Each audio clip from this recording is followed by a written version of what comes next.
Yes, now is well, it is a great opportunity to introduce to our audience Professor Debabrata Datta from India.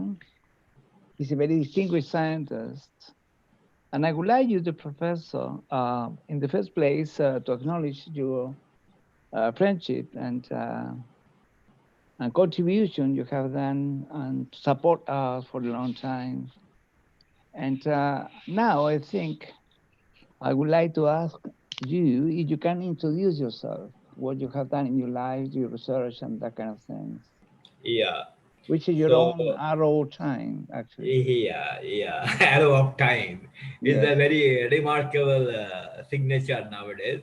Uh, in fact, I am really honored to have a good friendship with the Professor Roberto, and we are having a very good academic relations, as well as sometimes some uh, T spots words like Hollywood making. And as he mentioned that I have to introduce myself, it is like that I graduated in basically in the general science, like in our university in India, we take the physics as a special subject, and after and the remaining two other subjects like chemistry and maths, they are the subsidiary. I was very much interested in physics as it is a special subject. You can easily understand that we have to go to a very depth with the help of the mathematics. In our university, physics cannot be taken by any candidate if his mathematics is poor. So first they see that the mathematics should be the strong, then only they give the physics as a special subject. So anyway, we with the help of that I graduated and then I joined to my university. And during my tenure in the university, I came across many scientists who are really great, and like Professor Chanchal Mujumdar, who used to taught us the condensed matter physics, and his name is very famous for doing that. And then he has got a very much specialty in the condensed matter physics. He has got a theorem with Karshian Huang, and then he has got a theorem with many other scientists. Then I came across with the Professor Amolendu Chaudhuri, who recently introduced by Roger Penrose because of his Nobel Prize in Physics 2020 on the basis of the black hole arrow, I will call, which is the fundamental on the Roy Choudhury's equation. Then I have been taught by Jayant Narlikar, who is a great astrophysicist, and everybody knows in the world that there is a Whale-Narlikar theorems. Then I have been taught by the Professor S.N. Ghoshal, who was whose supervisor was the Auge Vore, who is the son of the Neil Vore. So these are my postgraduate level introduction, and then I did the MPhil in high energy nuclear physics. I was basically a nuclear physics student. After completion of the high energy nuclear physics, during that time I came back to the two scientists, two Nobel laureate rather. One is Professor Hertzberg, who is a spectroscopist, and then I came across to the Professor Ilya Prigozhin, who came and to teach us arrow of time. And that's one thing in the international webinar organized by our friend Professor Roberto, that I could deliver some of this thing on the arrow of time. Of course, it has got a huge connection in many areas. One of the areas, very little 0.5% I can say I could highlight. And then I joined to the after during the MPhil, I developed the one neutron spectrometer, which is the first time in India. So during the development, my supervisor asked me that what should be the next. I was not having any kind of thought at that time, but I told that let it continue like this only. Then he told that why you joined the Bhabha Atomic Research Center. So then, in between one of my great teacher, Professor M.N. Shaha, who is the relationship with the Professor Meghnad Shaha, and he called me in his cabin, and then he told that why don't you apply to MIT. So I MIT at Boston. So I got a chance in the MIT at Boston during my MSc time itself. I have not yet completed. In the first year result itself, I could get the chance in MIT. But later on, my mother told that if you go out of the country, then what is the use of the country's contribution? Where you will uplift the country? So I could not fail her word. And today also I realized her statement that if you are so strong, then you should first contribute to your own country and then go to the abroad, and then you uh, stand on yourself. So I stayed back to my own country. I continued with that, and then my mother was very happy. And then today, what I could learn, I think because of that turning point, I joined BRC immediately. I posted at the radioactive waste management division, where I was supposed to take care of the potential health aspect of the radiation protection. Having joining into that, my first career built on the engineering side. So there was a requirement of the induction furnace to be designed, which was the requirement for the characterization of the glass matrix, because everybody knows that the glass is the first material by which we can immobilize the radioactive waste. So now the furnace was to be designed. It was an Indo-German collaboration. I was very much young at that time. That is my first career. My supervisor, my plant superintendent called me and then told that, can you help me? Because we came to know that you are a good mathematician. Then I told, I am not a mathematician. I am a physicist basically, but I love mathematics. I tried to explain my physics with the help of the mathematics in the realistic scenario. Then he asked me that, can you design the induction furnace? Because we require it badly. It was Indo-German collaboration. Anyway, I took the design from the engineer, and then I understood that my career started with the engineering aspect.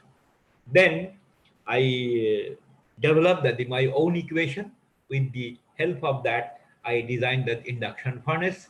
That experiment conducted, and then exactly the problem earlier was that glass, when it was coming out of the furnace, it was brittling. It was just like a powder, because inside temperature was 3000 degrees centigrade, and when it was coming out, it was coming back to the ambient temperature around say 40 degrees centigrade within a very short time. So a lot of stress was occurring, so glass could not withstand because of that design, so it was brittling, which was not possible in the design mandatory. So therefore I could develop my own equation. With the help of that own equation, I designed that induction furnace. So finally, when experiment came out, glass mold came out very all right. So I remember that very day. It was a simple night. I was sleeping on the ground floor, and on the grass I was sleeping. Morning came, so then suddenly somebody called me. Are why you are sleeping? Then I asked that, I do not know. So one German scientist came and patted me that the young boy, you did the everything which I could not do by many 4 years. So that was my starting point. Then later on, time arrow moved towards the various direction. I not stepped into the various direction, and I was very much interested in the computation, because the maths has got the application in the computational domain. So I stepped into the artificial intelligence. During that time, it was very difficult to continue, because it was only launching very fresh way, and nobody was knowing. And many of the senior scientists in our domain, one of the seniors, I was interested to carry out my PhD degree on the artificial intelligence. When I approached to my supervisor, senior colleague, very senior, he asked me, why you are talking about the artificial intelligence? Your natural intelligence is so high. Why you go for the artificial intelligence? I could realize something, that something must be missing, which I am not able to communicate to him. So anyway, that was the very good story for my life. So I finished my PhD degree from the University of Mumbai under the supervision of my environmentalist, very famous environmentalist, who was my group director. Dr. UC Misra, Professor UC Misra. Then he allowed me to do the PhD. I got the PhD in the artificial intelligence. During that time, I developed an expert system for my nuclear industry as an application. After that, there are many events came to my life. So I stepped into the different mathematical domain like uncertainty modeling, then sensitivity analysis, reliability engineering. So many of my physical domain, it was going through the engineer. So many of the time people will know that are you an engineer or are you a scientist? Then I told that whichever way you think, it is acceptable to me.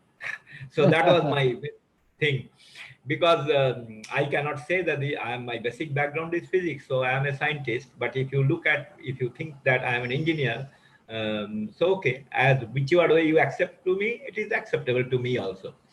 So that way I carried out my career in the Bhabha Atom Research Center. So I got a lot of recognition, and I got actually in our country, I was doing the soft computing technique and then I was thinking that soft computing technique can be very well be taken care. So therefore, with the help of that, then I could do some kind of thing in the fuzzy systems. And there itself I came across many big people like Professor Ashok Deshpande, Lars P. Jade, Kaufman, and Kaufman and Madan Gupta, who was the pioneer in the fuzzy mathematics, because Madan Gupta was the first student of Las Pijade, and then Ashok Deshpande was the second student from the India after that. So with the help of the Professor Ashok Deshpande, I came into contact with many of the international forum, and then fuzzy mathematics got developed by me in our nuclear industry. A lot of computation carried out, and software I developed, and then finally came across the MathWorks. So USA MATLAB gave me some kind of opportunity to work with, uh, along with their software tools. Then I contributed to some extent to the MathWorks. And then finally, today what I do not know what I am, but I am with the Professor Roberto, and that is why my journey is that up to the Inglomere, and somehow that the Inglomere we can do it in a different direction. Again, that the arrow of time I will never forget, because everything what we do, it is an arrow of time. And this proves my webinar that how that the arrow of time takes from 1% from the temperature 0 to the temperature 100 degree with respect to the time, which is nothing but that the entropy increases as memory increases. That's all. This is my introduction. Yeah, well, thank you very much. Professor, could you elaborate a bit more about soft computing? Yeah, soft computing, you see that the generally why it came, uh, we always do the computation, which is on the contrary is called as a hard computing. Hard computing in the sense we have a model, we have some kind of postulates, we have some assumptions, and then we have uh, result. Now, once the postulates, theorem, axioms, everything are rigid there. We cannot change. But human conception is totally different, because soft computing is based on the human perception. For example, that if I try to compute some kind of word like perhaps, then very good, excellent, all these words generally we talk about. But these words, can you compute? So Lospija, the first time in 1965, in his paper published that human perception with some linguistics like what I told, that the very good, excellent, and then he coined that can we have the computation of this linguistic word in the computer? If we compute, if you are in a position to compute all these words, we call them that computing domain is a soft computing, because of the flexibility, human brain, human perception, all these things are coming into that. Because we know if you compare a fuzzy number, so backbone of the soft computing is basically a fuzzy mathematics. we talk about a fuzzy number. Fuzzy number is that number which neither is 0 nor is 1, but in between. For example, if you try to give somebody a apple and bite that, now if I ask that how much of percentage of the apple has been eaten, so the answer will be approximately 20%. This word approximately, how do I compute that? What is his mind? So the idea of subcomputing is that if we can compute those words linguistically, which is coming out from the human brain, then inside of the human brain can be judged. His cognition can be computed. So with the help of that, logic are they processed, and we can also then we can compute. So soft computing is basically in computing area by which we can compute that the human cognition, we can understand, we can realize that the human insight today, what is known as the face recognition, event recognition, action recognition, what a man is that. And it is very certain that if I ask somebody that can you lift a table, he will answer that yes. Can you lift a chair? He will answer. But if I ask that same gentleman, can you lift an elephant? He will tell, impossible. Then if I ask that why, then he will tell it's too heavy. Now if I ask that what is the weight of an elephant, he will not be given a crisp answer. So his answers will be vague. So whenever the vagueness is coming in the area of the computation, that computing domain is called as the soft computing. So vagueness, fuzziness, and that is why we call that everything is fuzzy. So if you look at the soft computing with the help of the fuzziness, but fuzziness is not the ultimately fuzzy. The result will be crisp, but we have to go through the darkness and going towards the brightness. So changing from darkness to brightness, that journey is nothing but a fuzzy only, but ultimately we will win and we will get a crisp answer. So this is the area of the soft computing. With the help of that, we develop the logic known as the fuzzy logic. With the help of that, we can do many other things like uncertainty, ambiguity. This uncertainty domain is known as the epistemic uncertainty, which is also called as the type 2 error in any kind of measurement. So that is the basic backbone of the soft computing. And today whole world is whatever the technology will be coming, basically maximum computation will be based on soft computing. You see that the washing machine has got a fuzzy logic controller, air conditioned machine has got a fuzzy logic controller. There are many human appliances where such kind of controller is there. So if we human are also by controlled by a fuzzy logic controller, I think we will not have any mistake. The moment we try to do the mistake, controller will ask me that you are going to mistake, so we can stop that. That is all. Yes, thank you very much. Professor, could you please elaborate a bit more about artificial intelligence? Because many people talk about that, Yeah. and So I fear that they don't know very much what they are talking about. yeah. So if you look at the artificial intelligence, why it is artificial? Because long back we tried to develop when it came first time in all over the world. It was basically based on the again some kind of logic in the sense that the production rules. For example, that if I say that the A is liking B and B is liking C, so then as per mathematics, it gives that the A also likes C because A equal to B, B equal to C, that means A equal to C. So this concept, if we give in a very large domain with the help of your Boolean algebra or different association rules, so automatically, so the establishment of the relations between the many objects will be intelligently developed. And since the intelligence or the computation is automatically carried out by the machine, we call them as an intelligence of the system. And since the intelligence has not come from the human, though human only developed that, So we call them as a artificial intelligence. So production rules initially it came, and there are many kind of software developed like emycin, dendrite. So those initially they prepare, they develop as an artificial intelligence tool, and they used to call them initially artificial intelligence used to look at from the two expert system. One is known as the rule based expert system, and another is known as the knowledge based expert system. Rule based expert system is nothing but a series of if then rules we were supposed to submit to the machine, and depending on our computational area, it will exactly fire those many rules to establish a complicated relations. So that was the rule-based expert system.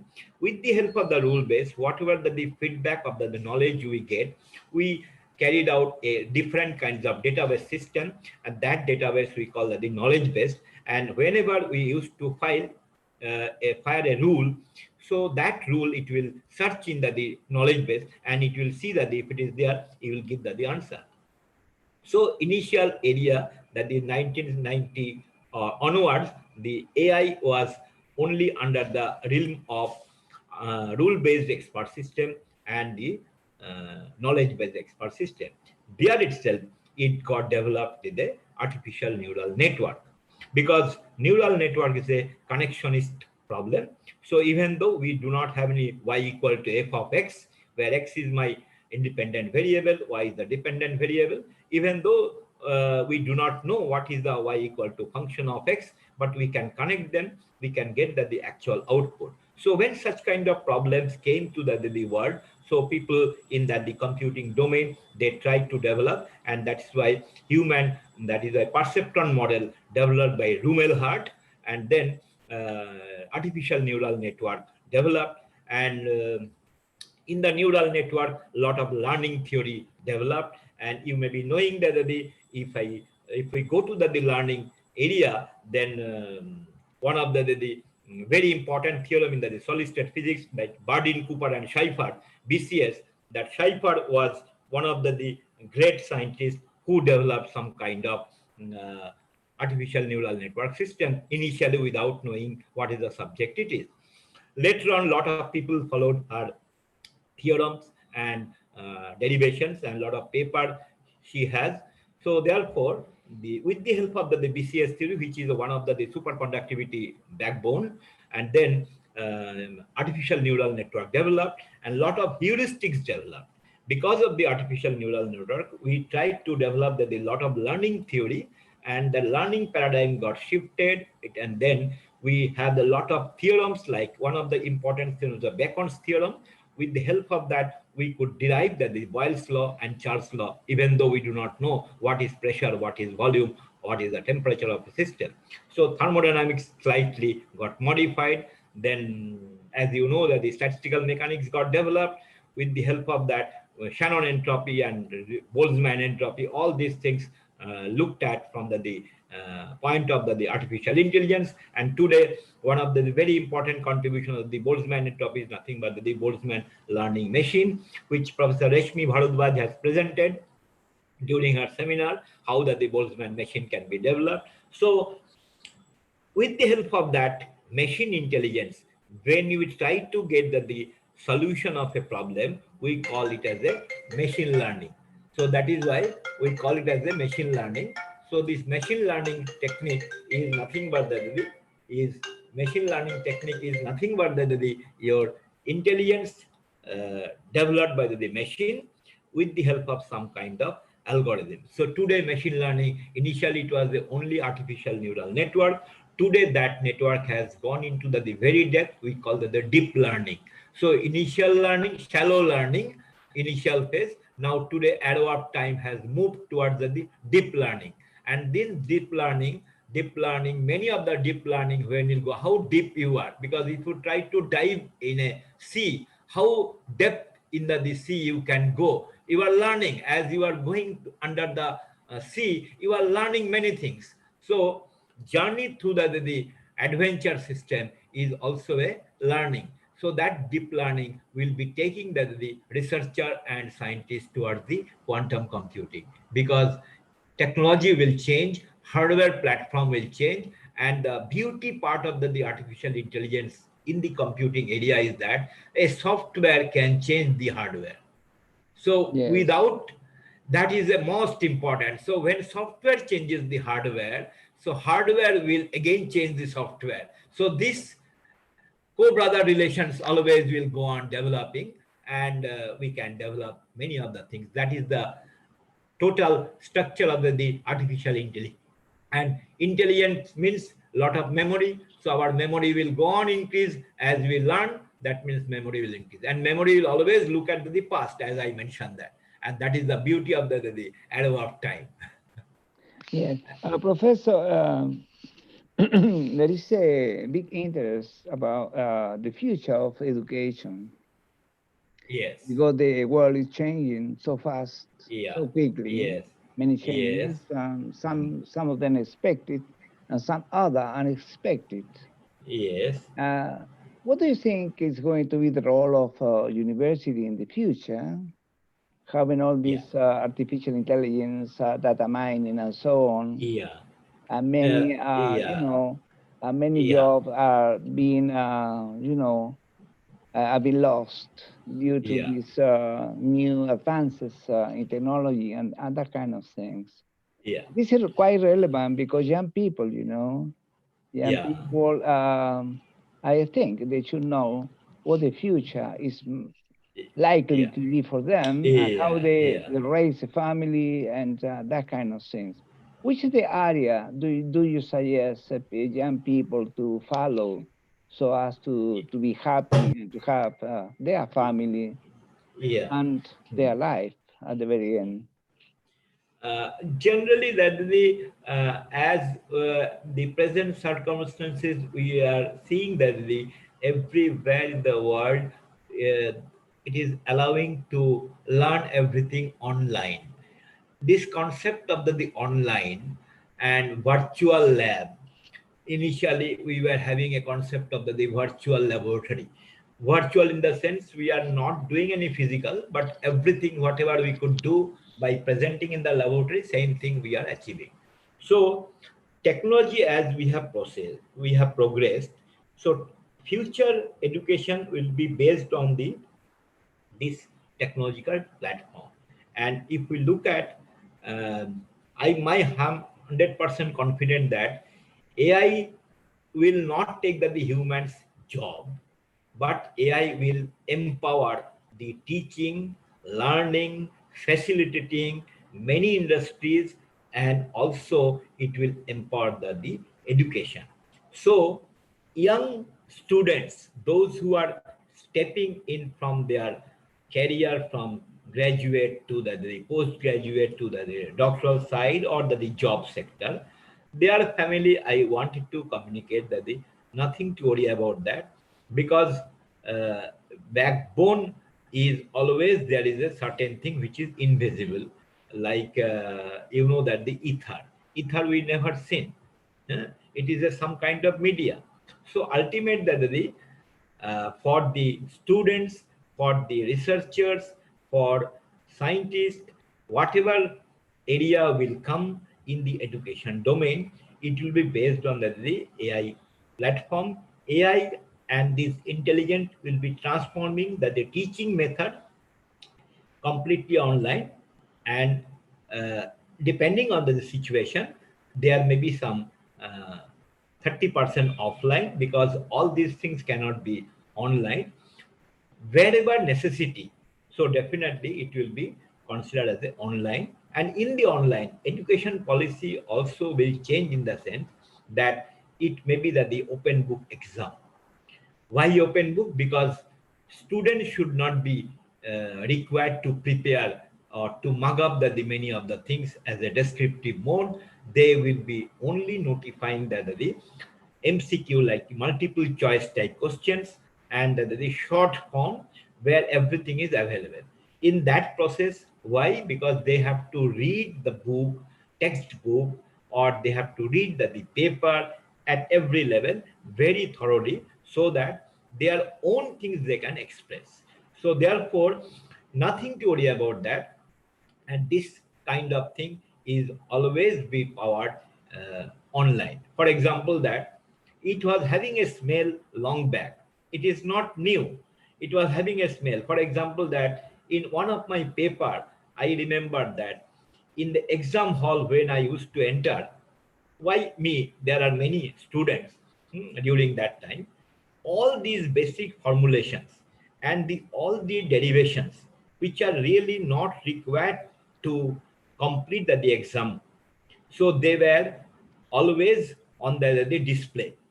So if you want, you can go and easily find it out those display, and if it is matching, you can pick up the whatever you need and then reproduce on your answer sheet. So that kind of thing, it will be there now only in the form of some short questions or objective pattern. So educations will definitely change, syllabus also will be changing, and many of these, since we have already passed from the earlier domain to the current domain, so the technology will be comprise all these earlier domain in the recent form of the understanding that the subject, so that the teacher, educationist, and this one, they also have to learn, but it is not frightening to them that everything machine will do. Machine will not do what. One example I can give that if you look at the brain computer interface, whatever that we are doing, if I just put a hardware couple in the human brain and ask that the human, you do some job, and then that whatever the actions he is doing, with the help of that sensors, if I can feed the information, so automatically with the help of some algorithm and that information feed into that computer, we can develop certain tool which will be behaving like a human, which is nothing but a robot. Okay, so there are many kinds of robot will be coming. So a teacher can be replaced by a robot. So in a classroom, one teacher will be there, physical teacher, and one teacher will be the robot. So robot will instruct the what should be the next step, and teacher will understand that the what should be the. So this is the way that a technology will come. Many classes which is the online, there may be a robot will come as a human teacher. So that was my perception in the coming area. And as you know that the quantum computing will be there, and with the help of that, many things can be taken care by teaching mode. For research mode, instrument also will be developed from that domain. That's all. Tell me something, Professor. Do you think the lecture are ready to do their job properly online? For example, that it depends on the subject. For example, if I consider a history, okay, so history easily can be prepared online, but if you look at a civics or economics, there are many terminal comes will be there, which we require to have a physical interaction between the teacher and students. So those kind of thing, that lecture on the subject of the economics, on the subject of the analytics, data mining, or the mathematics may not be possible completely online on the online mode, because until and unless we have a physical interaction between the students and the teacher, they are facing will not. In the for example, that if I take a class by PPT presentation, what will be there? A teacher perception will be that how to finish the syllabus within that due time. So whatever that the presentation he will made or she will make, he will try to finish up that many slides. So he will never take care, or he or she will never look back that the whether the students are understanding or following her lecture or his lecture or not. But in the case of so therefore, instead of taking the PPT, if we take the a writing mode on the board, then definitely while writing itself, that the teacher, he or she will understand what she are writing, and at the same time, students can interact with her or him, so that the interaction will generate the a teaching from that. So the your question answer is very simple, that everything cannot be continued as a online. Some subject like mathematics, some subject like where experimental investigation is required cannot be explained on the online mode, because you have to look at the instrument which cannot be just reproduced by a image from the textbook of that, Tell me until and unless. something. Yeah. Tell me something. There is a concern about how to teach medicine. How to teach the medicine. Yes, in the case of the medicine, you see that the general idea is that for a teaching of the medicine, we require some kind of anatomical investigation. And if a doctors teach that the medicine in the college, so definitely they are look at the a model known as maybe the how the medicine acts in the system human body, and where it goes. And so all these things automatically, it will be based on some, not his domain, but maybe some interaction. So in summary is that either it is a medicine. So in case of the medicine, there are many other subjects will come which has to be linked with the other thing. So therefore, medicine directly teaching online is possible, provided that the other information like pharmacokinetic modeling, biokinetic modeling, there are some actions of the all our human organs. This knowledge is available in the online at the subsequent time. So then it is possible. If that information is absent, then definitely just by showing that the medicine and lecturing, it will not be that attractive until and unless we show that how the medicine performs within the human body. So there are certain subjects which I may not be able to explain. So those doctors, they have to again learn the, as I mentioned, that the artificial intelligence. So ultimately, a multidisciplinary will be the platform for teaching of any subject, whichever it is. Yeah, I So see. future learning is a multidisciplinary subject. Well, Professor, it has been a real pleasure to talk to you, and I hope that we shall continue working together for a long Sure, time. sure, sure. And I would like to request you to send some contribution for Inglo Mayor because we are Yeah, sure, sure. preparing the Yeah, next yeah, issue. yeah, And I'm going to write to you today in the yeah, afternoon because in yeah, Chile at the moment it's 20 to 11 a.m. yeah. Oh, Uh, yeah, it's a yeah. big difference. Big difference, yes. And I sent you yesterday some emails Yeah. when they with the invitation for the next webinar Next webinar, yes. and also the presentation.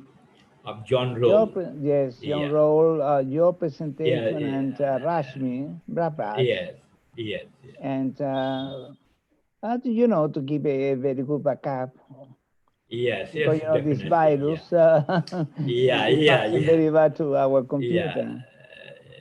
Well, it has been a Yeah. real pleasure. Please, Yeah. I do acknowledge you. You are a Yeah, nice, sure. very, very nice friend. And do pass on my regard and very big wishes to Sure, your sure, sure, family sure. and to Yeah. everybody. And Yeah. your talk now has been real, real, very clear. And Yeah. it Yeah. will help many, many people Yeah. around Yeah. the world. Yeah. Yes. Thank you very much indeed. And Thank you. God Thank you. bless Thank you. you. Stay blessed. Yeah. Yeah. Bye, Yeah. Prof. Yeah. Bye. Bye. Bye. Bye. Bye. Bye. Bye. Bye. Bye. Bye. Bye. Bye.